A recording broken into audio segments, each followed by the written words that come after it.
everyone! Paimon even dreamt of making the film last night. If Paimon remembers right, we're meeting at Hotel de Boer. Let's get going!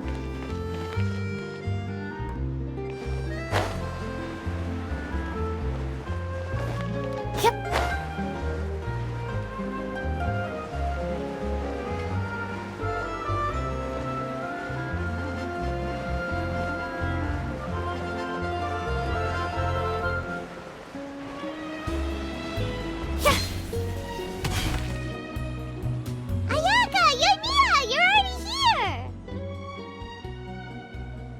Good morning. Xavier said yesterday afternoon went well. Yeah, and how about you, Ayaka? What were you up to yesterday? After we split up, Ayato went to see Udex Nervillette at the Palais Marmonia. I was originally thinking of going with him, but he said he could manage it himself. He told me to go see the sights around Fontaine and to enjoy the local culture. So I rode the aquabus with Yoimiya and visited the Opera House on Aranias Island. Yeah, you wouldn't believe what we saw there! 2 mechanical puppets that were dancing together! You've already seen them, right? Yeah, those two! Amazing, aren't they? We sat and watched for quite a while. It was mesmerizing, like we could keep watching them forever. Oh, it was the same for us the first time we saw them, too! Afterwards, we went swimming at the beach! Well, diving, to be exact. It was the first time I ever breathed underwater! I held Ayaka's hand and we counted down together. 3, 2, 1, and then splash! We were beneath the waves.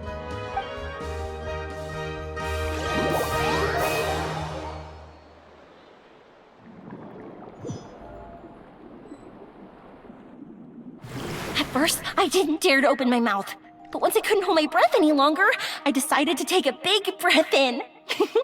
Turns out the water wasn't as salty as I imagined. It didn't really taste like anything at all. Before I knew it, I was breathing like normal down there. It was an amazing feeling. Ayaka said I was too nervous and needed to loosen my grip.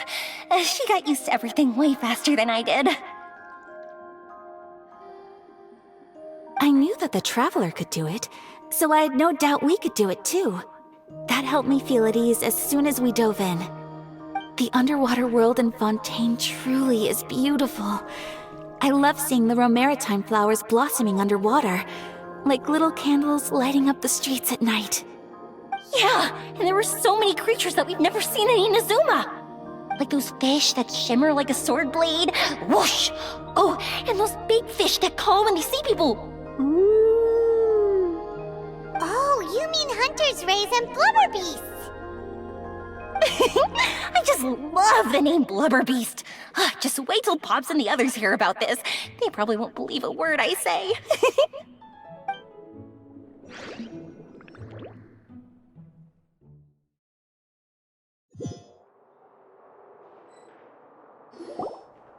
Yoimiya was down there for quite a while.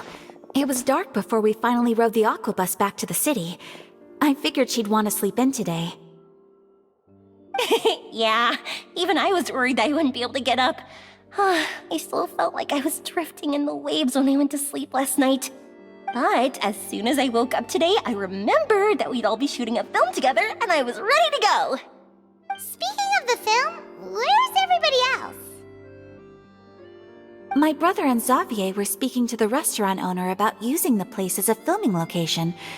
They should be here soon. As for the others, We're here. Please excuse my tardiness. I just finished the Special Patrol's 6-mile morning jog. Wait, 6 miles? I'm so tired. I heard you all chatting, so I decided to come down. I sure could use some of that endless energy everyone else has. Good morning, everyone. Morning. Can someone fetch me a cup of coffee? More milk, hold the sugar. Sure, I'd be happy to do that for you. No, you can't go anywhere. Please, have a seat over here so I can get started on your makeup. The last thing I want is coffee stains on my costumes. I can get the coffee. It's the perfect job for an assistant.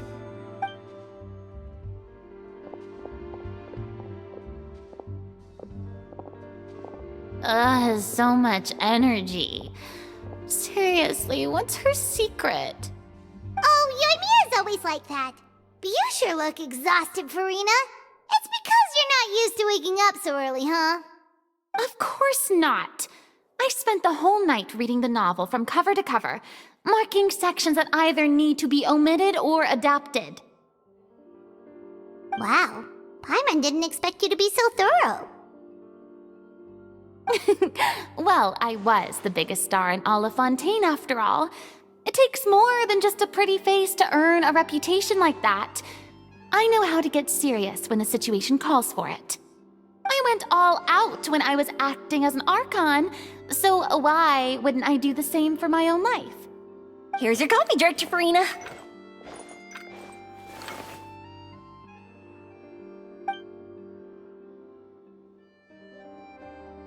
Oh, thank you. The sound of being called director and the aroma of coffee feels almost as refreshing as hearing the birds chirping in the morning. Oh, it seems everyone has managed to arrive on time. We've reached an agreement with the restaurant owner. We are free to use the second floor to shoot our film. Really? That's great! He is really looking forward to our film, and hopes that providing his restaurant as a filming location will attract more customers. Well then, Mr. Xavier, I'll leave the rest to you. Okay, thanks. First, I'd like to introduce our new members. This is our prop manager, Veronique. She'll be in charge of all the film's props and items. And this is Bonneau, our lighting technician. He'll be in charge of lighting and illumination to set up each scene's atmosphere. Wow, sure feels like we have some real professionals joining the crew now. First of all, please allow me to first express my sincerest gratitude to everyone in the crew. When my investor informed me yesterday that he wouldn't be able to provide the funds, I really thought that this was the nail in the coffin for this film. I had no idea that I'd find so many people willing to help me on such short notice. Thank you. Thank you all from the bottom of my heart. No need to be so cordial, Mr. Xavier. We're all honored to be a part of this. Your works made a profound impression on me when I saw them back in Inazuma. I am sure that someday, this film will be remembered as a prime example of cultural exchange between Fontaine and Inazuma. Yes, the story is the reason I agreed to join. I can't bear to even imagine what this film would look like without the very best director. Anyway, I would like to make a promise to everyone that as the producer of this film, I'll do whatever I can to ensure that everything goes as smoothly as possible. This is not just my film. It also embodies the thoughts and feelings of every person here, as well as the endless effort we are about to pour into it. So, without further ado, the Two Musketeers will officially begin filming now! You may take it from here, Director Farina. All right, listen up, everyone.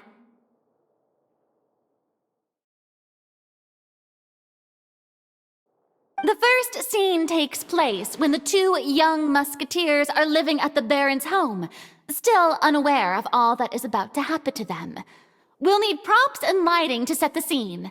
Our lead actors can go get their makeup done, and extras, please take this time to go over your positions. Whoa, seems Farina's really kicking things into gear as the director. Is everyone clear? I don't want anyone traipsing around the set like umbrella finches. All right, cameras will start rolling as soon as the set is ready. Let's make a film that'll make some serious waves in Fontaine. Not the kind of waves that drown people. I mean, the good kind of waves. Seems like she's still a bit traumatized by that. Anyway, let's go see if there's anything we can do to help.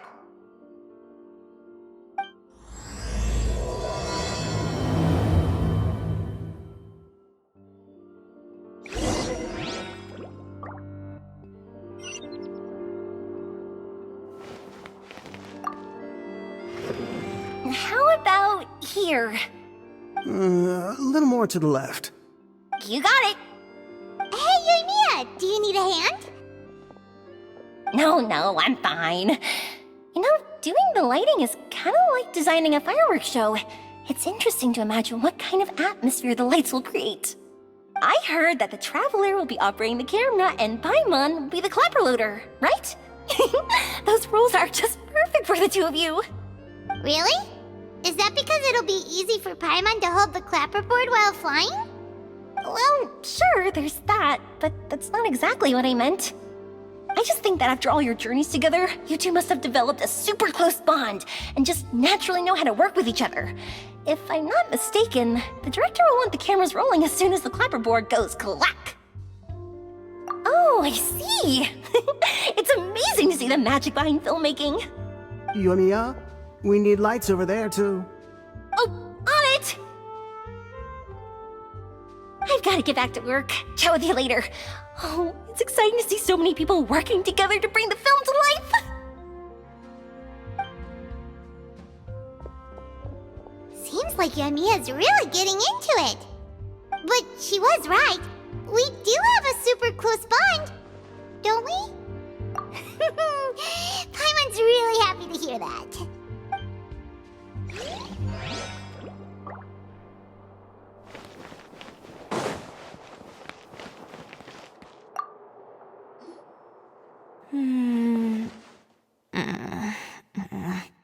Ayaka has mentioned you to me before. She said that you two were great friends when you were kids. No talking. I'm thinking about how to do your eyeshadow. Ah, yes. To help me really look the part. To achieve a more young and naive look for this scene. Are you saying the wrinkles around my eyes are too deep? You just have too much of a calculating look in your eyes. You sure don't mince your words. It seems you really haven't changed much. Quiet.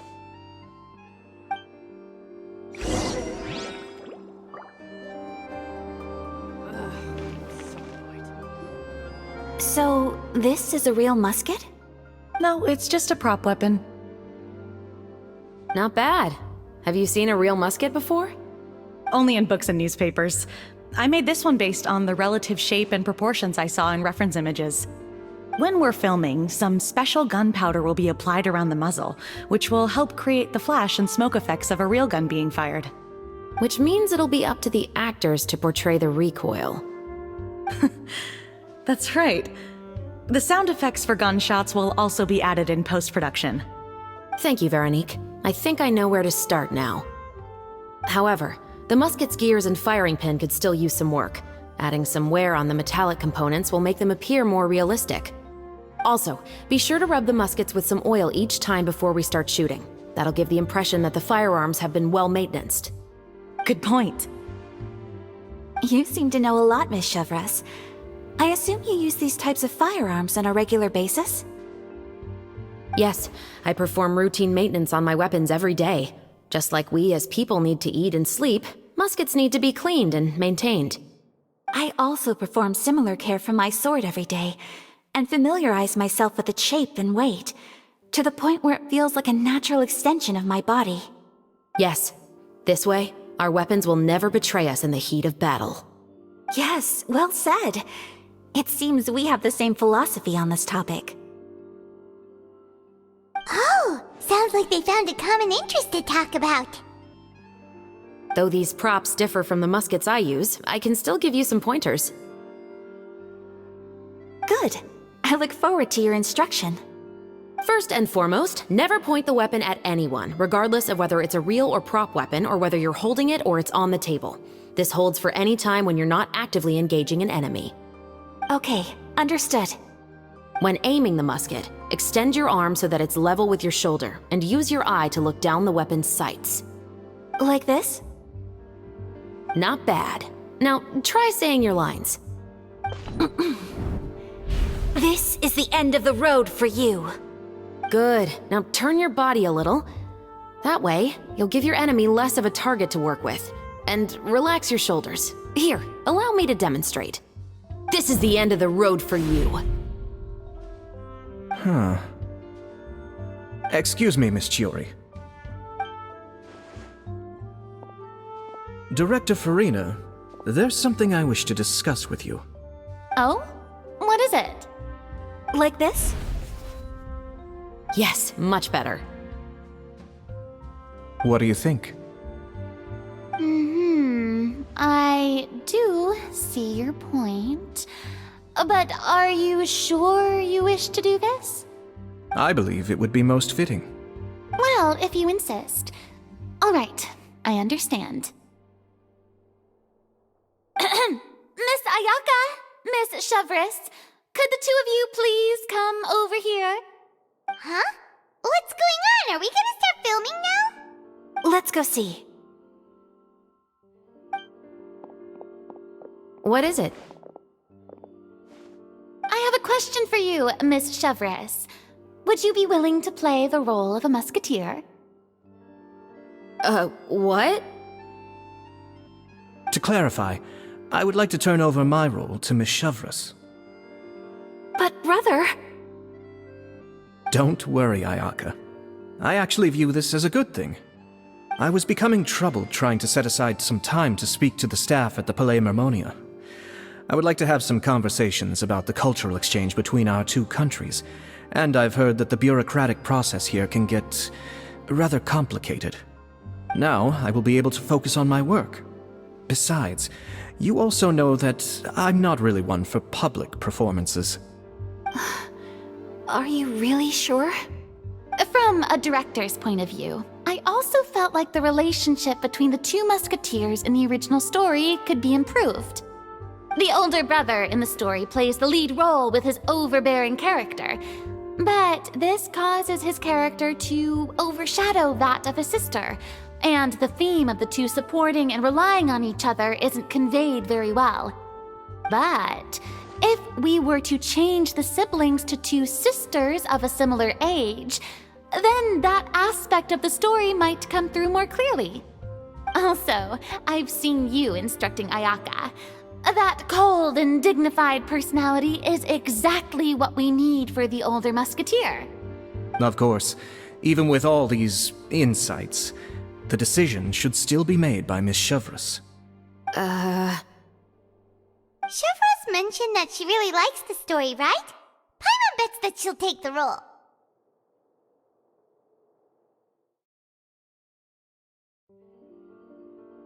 All right, I'll take the role. Good! It's decided then. I'll get started on making edits to the script. We'll also need to make some immediate adjustments to the lighting, props, and costumes. I have a feeling that our adaptation will be even better than the original story. You're doing a great favor for me, Miss Chevres. You have my gratitude. Don't mention it. I like this character, so if anything, I should be the one thanking you. Well, since my brother is the one who brought up the idea, I suppose there's no need to worry. Let's go, Miss Chevres. I look forward to working with you. Please, just call me Chevres.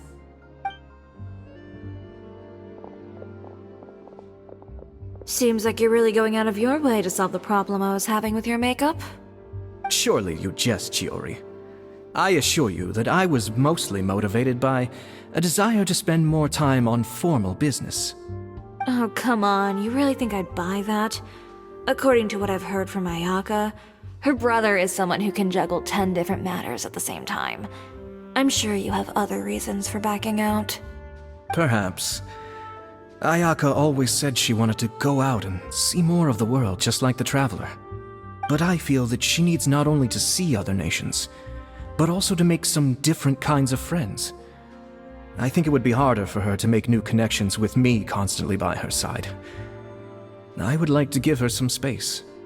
Alright, go on, spoil her some more. Ayato, it's too bad you're stepping down from the role. Paimon really wanted to see you act as a musketeer.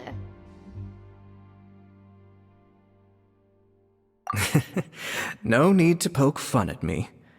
I'd wager that you also felt that I wasn't the best candidate for the role. It's a little hard for Paimon to imagine you saying those lines. Yes, I've made an appointment to meet some people from the Palais Mermonia. Now, I will have some more time to prepare. Traveler, get the camera ready. Paimon, get the clapperboard. Actors, to your positions. We're about to start shooting the first scene. Go on now. And please take good care of Ayaka. Yep, don't worry. Thank you. I look forward to seeing the film when it's finished. All right, now that we're all here, let me help set the scene for everyone. The first scene takes place when our two main characters are still living at the Baron's estate. They've been ostracized and verbally abused by others in the household, but they still have no idea why. We want to capture how naive and innocent they are despite their pain. Chevres will be playing the role of the older sister, Tulip, and Ayaka will be the younger sister, Iris. Be sure to get close-ups of the main characters at the right moment. Silence on the set! Lights! Camera! Action! Let's go! Tulip, Mother's been out for quite a while now. Perhaps she went to pick some flowers on the way home. You know how she loves flowers. Iris, Tulip, I'm home. Mother! You were out for so long, we were beginning to worry about you. I'm sorry, but I'm back now, safe and sound. Here, I brought your favorite treat, apple turnovers. Mother, what are those bruises on your hand? Huh? What bruises? Oh, I must have bumped into something while I was working yesterday. But I didn't notice them this morning. Then perhaps they're from when I accidentally tripped when I was out just now. By the way, did you have fun playing at home? What's the matter, Iris? Well, we've realized that no one really wants to play with us. They even took Iris's doll and spat at us. And they even called us names. They said we were... Shh. It's all right. Don't worry. Girls, listen to me. It doesn't matter what anyone says. Don't listen to them. No one can define you with such words. You both have wonderful lives ahead of you. Just like your names. You will both blossom like beautiful flowers. Maybe your time to blossom hasn't quite come yet, but one day, you two will bloom more beautifully than anything else. Don't let the soil you're in now ruin your future beauty. Understand? My dear daughters. And cut! Not bad. The actors' emotions were all on point. Let's keep that take. Also, if our clapper loader could avoid shouting at the start of the scene next time. Oh, got it. Great. I was a little worried that my nerves would get the better of me. What about you, Chevres? I felt fine. The lines weren't too difficult at all. Seems like Farina must have adapted the role nicely. You two were great. I couldn't tell it was your first time acting in a film. You should have more confidence. Thank you for your encouragement. Positions, everyone! We'll move on to the next scene after we try a few more camera angles.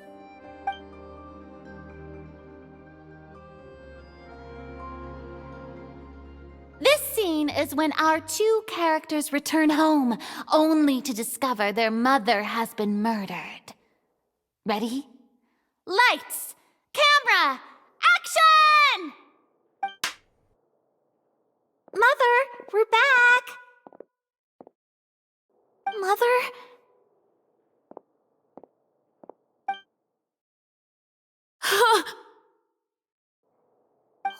What's wrong, Tulip? Iris, stay away! Huh? Why? What's... Mother! Mother... She's...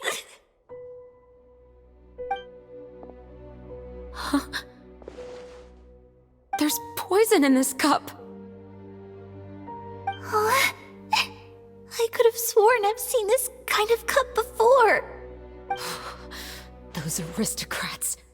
They didn't even try to cover up their actions.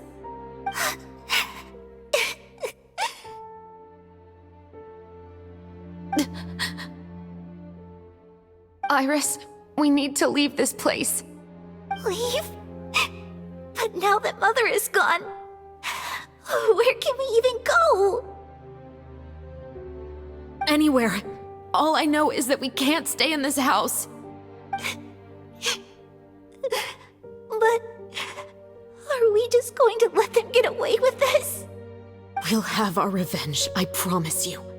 Just not right now.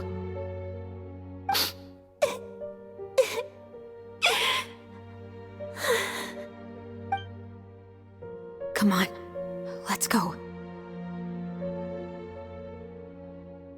No, wait. We can't just leave Mother here like this. At least let me leave this rose with her. That's why we went out in the first place. To buy her this flower. All right. Goodbye, Mother. We'll avenge you. Someday. And cut! Beautiful! Great performance! Oh my, you're so amazing, Ayaka! And were those real tears I saw? How did you do it? I was surprised too. Thank you for the kind compliments. Actually, as soon as Director Farina said action, I told myself not to think about anything. I just felt the weight of the moment and became the character. It's quite similar to practicing the art of the sword. You clear your mind and focus only on what's happening in front of you. Ayaka's performance was amazing. Have I discovered an acting prodigy? Pipe down, everyone! We need to move on to the next scene!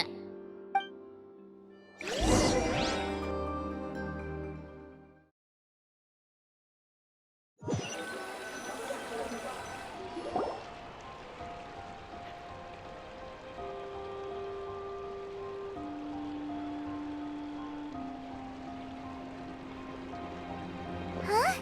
Are we done already? But Paimon wants to keep playing with the clapperboard. How do you feel, Traveler? Is your arm sore from holding the camera all day? Good work, you two. You too, Shivers. You were quite the actress today. I've read this novel many times before. I have a good grasp of my character's mindset. Anyway, do you remember my request from yesterday? Oh, right! We were having so much fun that Paimon nearly forgot! You have a case where the murders seem really similar to the cases in the novel, right? So, how are they similar exactly? In the story, the main characters grow up to become two musketeers, always using their guns to carry out their revenge. And on each of the victims, they place a rainbow rose as a signal that they've returned. Yes, that's correct. We found rainbow roses just like in the novel. Seems like you're connecting the dots now. Oh, that does sound pretty concerning. Especially after seeing the script today. Oh, now Paimon can't stop wondering what kind of ulterior motive the murderer might have. What do you think, Traveler? You're smart. Paimon wants to hear your thoughts. Good. On behalf of Fontaine's Special Security and Surveillance Patrol, thank you for your dedication to justice. There's no time to lose. We should start investigating right away. Follow me. Huh? Right now? But we just got done filming all day. Paimon's so tired. The most valuable intel always comes after nightfall. They are like small, remote islands in the middle of the sea. If you don't stay vigilant, you will pass right by them in the fog. That's how one of my favorite books always puts it, at least. So, where are we going right now? Let's start by checking out some workshops that sell mechanical components. If the culprit is making their own weapons, it's very likely that they'll visit those sort of places.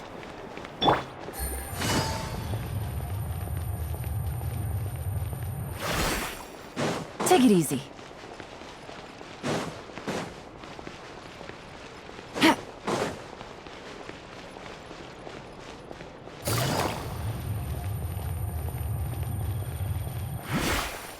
Take it easy. Take it easy.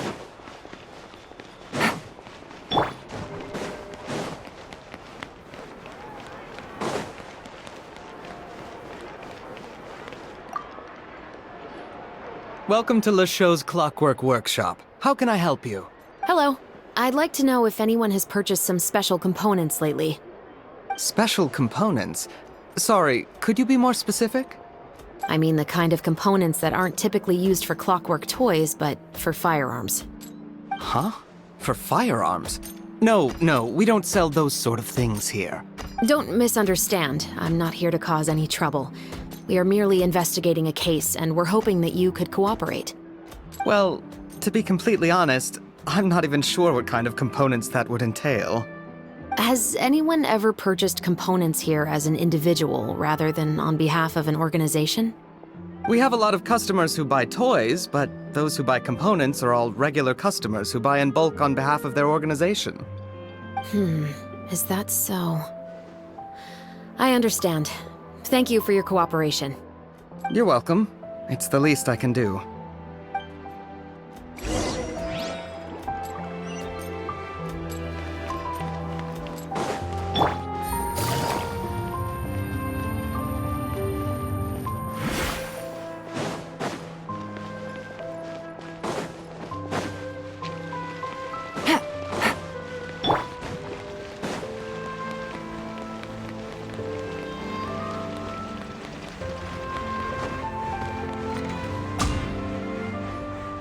Oh, hey, Chevrolet. Run out of oil for your musket again? Hello, Estelle. I want to know if anyone has come to your shop recently to order some firearm components. Oh, is this another case? Let me think. I don't think so. Some people have requested that I make some prop guns for the Fontanalia Film Festival, but I refused all of those requests. Oh? Why's that? Because there's no profit! I only make things here that can do some real heavy lifting. I don't have the energy to make some new molds just for the festival. Then has anybody come specifically looking for mechanical components? Well, I usually sell off my scrap to the Fleuve Cendre. I don't typically give them to one specific person. I understand. Thanks for your cooperation. Don't mention it. Always happy to have the Musketeers' patronage. Seems like we haven't found any leads to go off yet.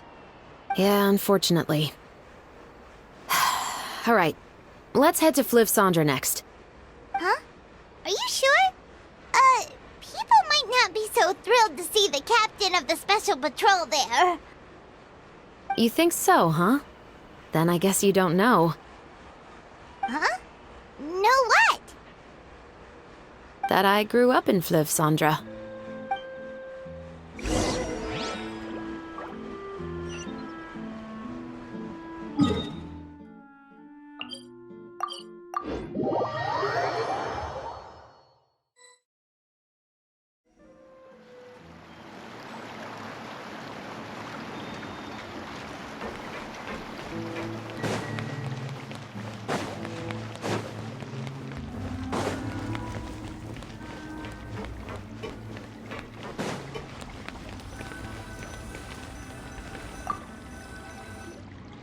What's all this? Some broken planks and barrels, as well as some liquor bottles? Yes, but have a closer look, Paimon. Even though somebody has purposefully tried to clean them up, these are obviously marks from musket bullets. In other words, someone was here trying to improve their shot. They were using the barrels and bottles for target practice. Could it have been the killer? Your guess is as good as mine. Although many people at Fleuve Cendre own guns, few hide the fact from others. And even fewer would go to such lengths to hide markings from practice shots. Anyway, let's go. There might be more to this.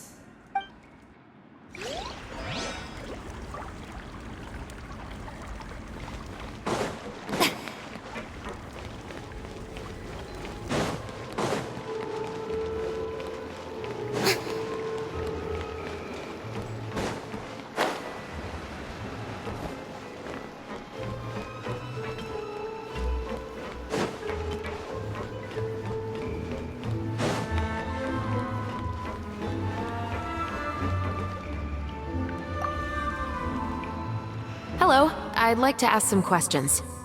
I don't know anything. Don't worry, I'm not here to arrest anybody. You say that now.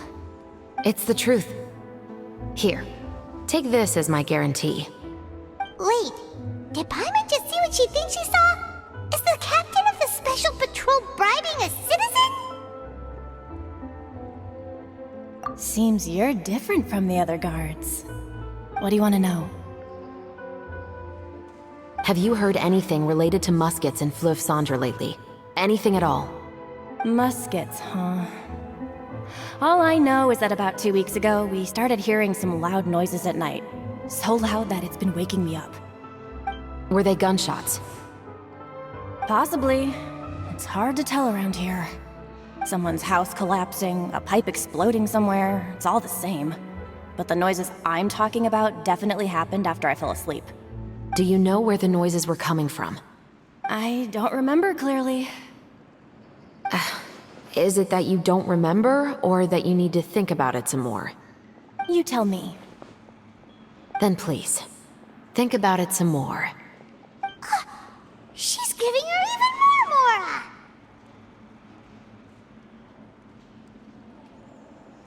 The noises came from the end of the Southern Waterway. I came out and had a look for myself when I wasn't sleeping well, but I didn't dare get too close. That's all I know.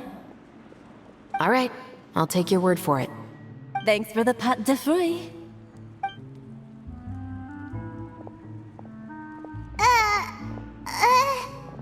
No need to be surprised.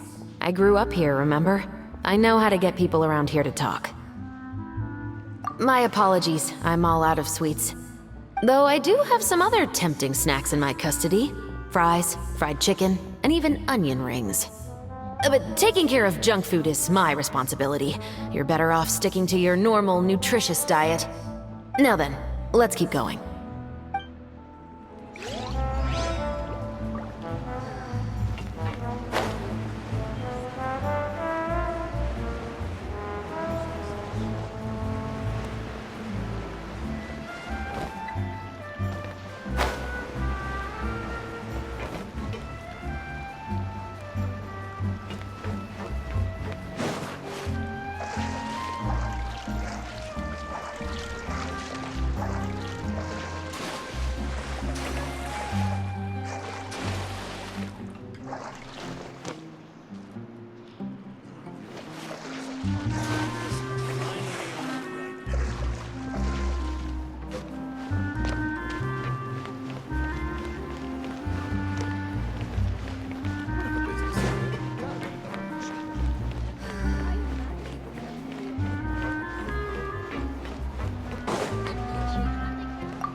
It's been a while, Tetro.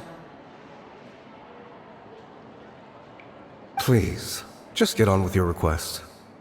I want to know if you've heard anybody talking about muskets lately. Information isn't free, you know. I've heard that bandits have been extremely active in the countryside recently, and they've been affecting the delivery of goods to Poisson. I can allocate... You're still as helpful as ever. One of our men got drunk at dinner about a month ago and lost his gun. 3 days later, it turned up in the corner here. What's weird about that? He just forgot where he put it, right? This is Fleuve Cendre, my friend. anything of value left in the tavern won't ever make it to the next day. But that gun turned out to be an exception. It didn't get any new wear and tear on it, and didn't even appear to have been fired. We were quite mystified as to what could have happened. I suspect it came back because the weapon was already known to the guards. You mean, a criminal was afraid the Marechaussee Phantom would use the shot marks to track them down? Maybe. But if that's the case, the culprit really took great care to avoid getting caught. I didn't say anything about a criminal. In Fleuve Cendra, knowing who was killed is as easy as knowing what clothes you're wearing today. It's the guy living in the east side, isn't it? I've never liked him. Every time he's here, he just orders a drink and sits there with a nasty look in his eyes. So, who was the one who lost the gun in the first place? Don't bother. Even if you ask, he wouldn't admit to owning a gun to some strangers. Not to mention the captain of the Special Security and Surveillance Patrol. He's right. I know you grew up here, Chauvress. Even though you're on good terms with the Spina, you've still been gone too long. Not many people know you here now, and a lot of people don't like the Special Patrol. I know. So take my advice and don't show your face too much around here. It's for your own safety. I'll come and go as I please, and I'm afraid I'll be appearing more often due to my work. All right. Don't say I didn't warn you.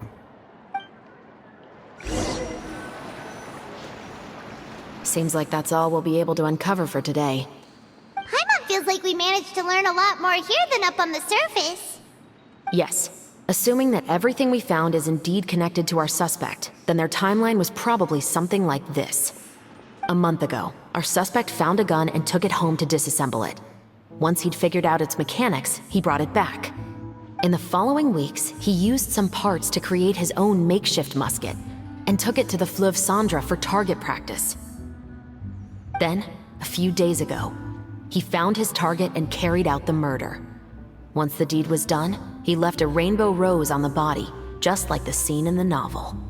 That all makes sense to Paimon, but we're still no closer to figuring out the killer's identity. The deceased was a resident of Fleuve Cendra. It's said that he was a poor, solitary man. Yeah, that's also something I'm trying to figure out. If we are indeed following the novel, and there's a story behind the murder, then this murder should be an act of vengeance. But according to our investigation, the deceased didn't have any enemies. He was no saint, but no one's heard of a rival who hated him enough to shoot him dead, much less care to leave a rose on his body. What message is the killer trying to convey, and to whom exactly?